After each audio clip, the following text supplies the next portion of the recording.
Selamat datang ke channel saya, Cheerful Little Duck. Kali ini, sebelum kita mulai pembahasannya, saya akan menjelaskan sedikit mengenai saya. Nama saya Anissa, dan saya sudah bekerja sebagai guru selama beberapa tahun. Saya kuliah S1 Psikologi dan S2 Pendidikan Anak Usia Dini. Channel ini sendiri berisi info-info seputar dunia pendidikan dan cara mendidik anak yang baik. Jadi, channel ini sangat bermanfaat bagi siapapun yang berinteraksi dengan anak, contohnya seperti guru, orang tua, ataupun pengasuh anak. Sebelum kita mulai, jangan lupa di-subscribe channel ini dan diklik tombol notifikasinya. Terima kasih banyak. Nah, video kali ini saya akan menjelaskan kenapa ya anak bisa tantrum dan kenapa anak terkadang mengambil keputusan yang tidak rasional menurut pemikiran kita orang dewasa. Kan sering kan terjadi anak marah, menangis karena masalah-masalah sepele yang sebenarnya tidak perlu ditangisi. Nah, saya sendiri di video ini akan menjelaskan penyebabnya dan apa yang bisa kita lakukan ke depannya. Contoh anak mengambil keputusan yang tidak rasional. Misalnya nih, anak yang sedang bermain mobil-mobilan warna biru. Temannya datang dan mau main mobil yang sama juga. Masalahnya kan temannya masih bermain nih. Akhirnya gurunya datang dan berkata kepada anak tersebut, jika kamu mau main mainan yang warna biru, kamu bisa menunggu sampai temanmu selesai bermain, ataupun kamu bisa bermain mainan yang lain sambil menunggu temanmu selesai bermain. Masalahnya nih, gak setiap saat anak mengambil pilihan yang rasional. Pilihan rasional di kasus ini adalah anak mengikuti anjuran guru. Namun ketika anak memilih pilihan tidak rasional, contohnya merebut mobil-mobilan warna biru itu dari temannya, ataupun menangis keras berharap gurunya ngambilin mainan tersebut untuk dia, ataupun berkelahi dengan temannya agar bisa mendapat mainan biru tersebut. Contoh lainnya, seorang anak yang sedang memakai kaos kaki. Masalahnya, kaos kakinya itu di bagian tumitnya agak miring sedikit. Nah, pilihan yang rasional di sini seharusnya anak mencoba kembali memakai kaos kakinya sampai benar. Pilihan tidak rasionalnya, anak menangis dan marah-marah dan berharap entah bagaimana dari tangisan dan marahnya itu bisa membuat kaos kakinya menjadi bagus. Nah, sekarang saya akan langsung masuk ke bagian pembahasan. Kenapa sih anak itu kadang bisa memilih membuat keputusan yang tidak rasional ataupun kenapa anak itu bisa tantrum? Saya akan menjelaskannya melalui teori perkembangan otak anak. Saya telah membuat teori ini menjadi simpel dan sederhana sehingga sangat mudah dipahami oleh para penonton.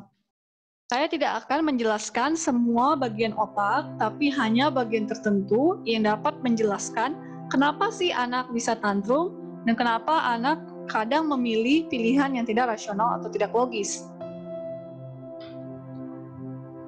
Otak sendiri itu terbagi menjadi dua bagian, yaitu bagian atas dan bagian bawah. Pertama-tama kita bahas bagian atas. Di otak bagian atas terbagi lagi menjadi otak kiri dan otak kanan. Sekarang kita bahas otak kanan.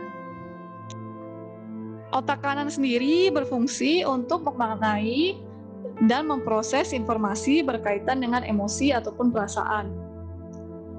Selain itu, juga berfungsi untuk memaknai ekspresi seperti ekspresi marah, kesal, sedih, dan ekspresi-ekspresi lainnya. Selanjutnya kita bahas otak kiri. Otak kiri sendiri adalah berfungsi untuk memproses informasi-informasi rasional dan logis agar kita dapat mengambil keputusan yang rasional dan logis juga. Masalahnya, otak bagian atas, yaitu otak kiri dan kanan, belum selesai berkembang pada anak. Jadi pada anak, otak bagian atas itu masih dalam tahap perkembangan, dan otak bagian atas ini sendiri akan selesai berkembang pada saat manusia berusia pertengahan 20-an. Nah, selanjutnya kita bahas otak bagian bawah. Di otak bagian bawah ini terdapat bagian khusus yang bernama amigdala. Amigdala ini sendiri adalah otak yang berfungsi sebagai respon kita pada saat kita terancam. Otak bagian ini bisa membuat kita melakukan sesuatu tanpa berpikir terlebih dahulu ketika keadaan kita terancam. Contohnya nih, ketika ada mobil yang mau menabrak kita kan pasti mengelak dari mobil tersebut. Nah, itulah fungsi amigdala. Dia membuat kita melakukan sesuatu tanpa berpikir ketika kita ada dalam situasi terancam. Ketika amigdala ini aktif, dapat menimbulkan 3 reaksi. Jadi, pada saat kita terancam bisa menjadi fight, yaitu kita melawan kembali, freeze, terdiam, atau bahkan bisa pingsan, atau flight, melarikan diri dari sumber ancaman tersebut. Masalahnya, amigdala ini nggak selalu aktif ketika suatu kejadian itu membahayakan jiwa kita. Namun, suatu peristiwa yang dianggap oleh otak kita adalah situasi yang mengancam. Jadi, nggak selamanya itu untuk bisa membahayakan jiwa, tapi hanya sesuatu peristiwa atau kejadian yang menurut otak kita itu adalah sesuatu yang mengancam kita. Dan amigdala ini sangat spesial karena ketika aktif, dia bisa menguasai semua bagian otak. Jadi kita tidak bisa berpikir rasional dan logis lagi ketika amigdala ini aktif. Nah, amigdala ini sendiri sudah ada dari bayi lahir dan sudah selesai berkembang. Dan khususnya pada anak usia di bawah 3 tahun, amigdala ini cukup aktif atau dominan.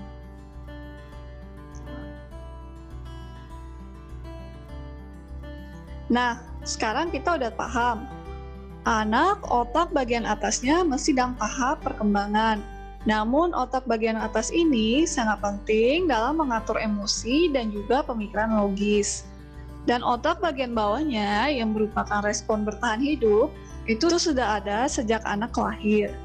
Jadi kembali ke pertanyaan awal, kenapa sih anak bisa mengambil keputusan yang tidak rasional?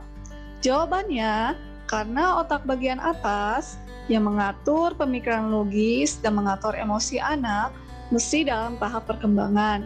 Jadi, anak sangat mudah terbawa perasaannya. Misalnya jika dia terlalu kesal, terlalu marah, terlalu sedih ketika keinginannya tidak dipenuhi, anak lebih mudah terbawa perasaannya. Ketika anak sudah terbawa perasaannya, otak bagian kiri yang mengatur informasi logis itu menjadi tidak responsif. Jadi, anak tidak bisa mengambil keputusan dengan informasi logis atau pemikiran logis karena otak kirinya itu kan tidak responsif. Nah, kenapa juga anak bisa tantrum? Nah, ketika anak diberikan respon dari orang tua seperti dimarahin atau mau dipukul atau bahkan diceramahi, anak bisa berpikir respon yang diberikan oleh orang tua atau gurunya sebagai situasi yang mengancam. Nah, karena seperti saya bahas sebelumnya, amigdala itu bisa aktif bukan hanya pada situasi yang mengancam jiwanya, tapi pada situasi yang dianggap anak sebagai situasi yang mengancam dirinya. Jadi, ketika dia sudah terlarut perasaannya dan orang di sekitarnya memberikan respon yang tidak sesuai dengan dirinya, seperti dimarahi atau mau dipukul atau diceramahi, anak bisa mengasosiasikannya sebagai situasi yang mengancam. Sehingga amigdala aktif. Ketika amigdala aktif ini, maka muncullah tantrum, yaitu emosi yang meluap-luap. Sekarang udah paham kan kenapa anak terkadang memilih untuk mengambil keputusan tidak rasional dan juga tantrum. Nah, kan otak bagian atas yang mengatur berpikir logis anak belum selesai berkembang. Jadi, apakah anak itu tidak bisa berpikir logis sama sekali? Jawabannya itu tidak. Anak tetap bisa berpikir logis. Cuma, kita harus menurunkan ekspektasi kita terhadap anak. Anak tidak bisa setiap saat mengambil keputusan seperti orang dewasa yang otaknya sudah selesai berkembang. Contohnya nih, ada seorang anak yang selalu bisa mengambil keputusan dewasa. Tiba-tiba dia ngambek karena tidak dibelikan mainan. Bukan berarti pada saat anak ngambek itu sengaja membuat kita jengkel, sengaja membuat kita marah, atau dia membutuhkan disiplin yang lebih. Hanya karena dia otak atasnya belum selesai berkembang, lebih mudah bagi anak untuk terlarut dalam emosinya dan mengambil keputusan yang tidak logis. Jadi yang penting diingat hanya turunkan ekspektasi Anda terhadap anak, jangan berharap anak bisa selalu mengambil keputusan yang rasional. Pertanyaan selanjutnya, apa sih yang bisa kita lakukan untuk mengoptimalkan perkembangan otak anak? Nah, yang bisa kita lakukan adalah kerjasama. Jadi, otak bagian kanan dan kiri saling bekerja sama, dan otak bagian atas dan bawah juga saling bekerja sama. Jadi, kerjasama antara otak kanan, kiri, atas, dan bawah ketika anak mengambil keputusan. Saya sendiri akan memberikan tipsnya di video saya selanjutnya. Bagaimana sih cara-cara sederhana yang dapat Anda lakukan untuk melatih kerjasama otak kiri, kanan, atas, dan bawah. Jadi jangan lupa di-subscribe ya video saya, jadi dapat update video-video terbaru dari saya. Pertanyaan selanjutnya, nah kalau anak dominan otak kiri saja, itu cukup nggak? Atau dia dominan otak kanan saja? Nah, masalahnya ketika anak dominan otak kanan saja, itu menjadi terlalu emosional, jadi sangat gampang terbawa perasaannya. Dan ketika dominan otak kiri saja, itu menjadi terlalu kaku. Contohnya nih, anak yang diajak bercanda sama orang tuanya, tapi dia marah. Karena anak terlalu dominan dengan otak kiri, otak kanan yang berfungsi untuk memproses informasi berkaitan dengan ekspresi, tidak dipakai kan jadinya, karena anak hanya dominan dengan otak kirinya saja. Dia hanya mementingkan informasi logis. Jadi ekspresi orang tua yang bercanda itu nggak dapat sama anak, jadinya dia marah-marah. Selain itu, anak juga sulit berempati dan memahami situasi berdasarkan perspektif orang lain. Jadi seperti saya bahas sebelumnya, yang baik itu ketika seluruh bagian otak bekerja sama dalam mengambil keputusan, bukan hanya satu bagian otak saja. Anda sendiri bisa nampak anak yang kurang bekerja sama otaknya, berarti dia hanya dominan kanan saja atau kiri saja, atau lebih banyak otak bagian bawahnya, itu kesulitan untuk mengambil keputusan dengan tenang, anaknya emosional dan juga agresif. Pertanyaan selanjutnya nih, perkembangan otak anak kan belum sempurna nih. Otak bagian atas yang mengatur emosi dan pemikiran logis belum selesai berkembang. Jadi kalau anak tantrum itu dibiarin aja. Jadi tantrum itu sendiri ada dua. Tantrum otak bagian atas dan tantrum otak bagian bawah. Nah, tipe tantrum pertama adalah tantrum otak bagian atas, yaitu ketika anak secara sadar marah-marah ataupun nangis ketika keinginannya itu tidak dipenuhi. Contohnya seorang anak yang mau main ke rumah temannya tapi tidak diizinkan oleh orang tuanya. Ketika tipe tantrum ini yang terjadi, Anda harus menjelaskan konsekuensi perilakunya secara jelas, tapi tidak menuduh atau menyalahkan anak. Contohnya nih, saya mengerti kamu tuh kesal tidak bisa pergi ke rumah temanmu. Namun saya tidak suka cara kamu marah-marah dan nangis seperti ini. Jika kamu terus melanjutkannya, saya tidak akan mengizinkan kamu main ke rumah temanmu lagi. Saya melihat kamu belum mampu untuk mengatur dirimu sendiri.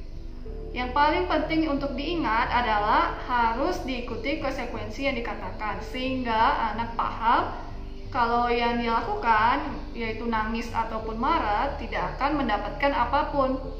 Sekarang tantrum tipe kedua, yaitu tantrum yang diakibatkan oleh otak bagian bawah. Pada saat ini terjadi, yaitu pada saat amigdala aktif, penjelasan konsekuensi atau penjelasan logis lainnya tidak akan bermakna bagi anak. Cara mengatasinya sudah saya bahas di postingan saya sebelumnya mengenai cara menangani tantrum pada anak dan juga cara mengubah perilaku anak. Saya akan masukkan linknya di deskripsi video ini. Nah, untuk mengakhiri video saya, ini adalah referensi buku yang bisa Anda baca, yaitu No Drama Discipline dan juga Wolverine Child. Bukunya sangat bagus untuk dibaca untuk mendapatkan informasi yang lebih mendetail. Terakhir, saya ingin mengucapkan terima kasih banyak telah menonton video saya.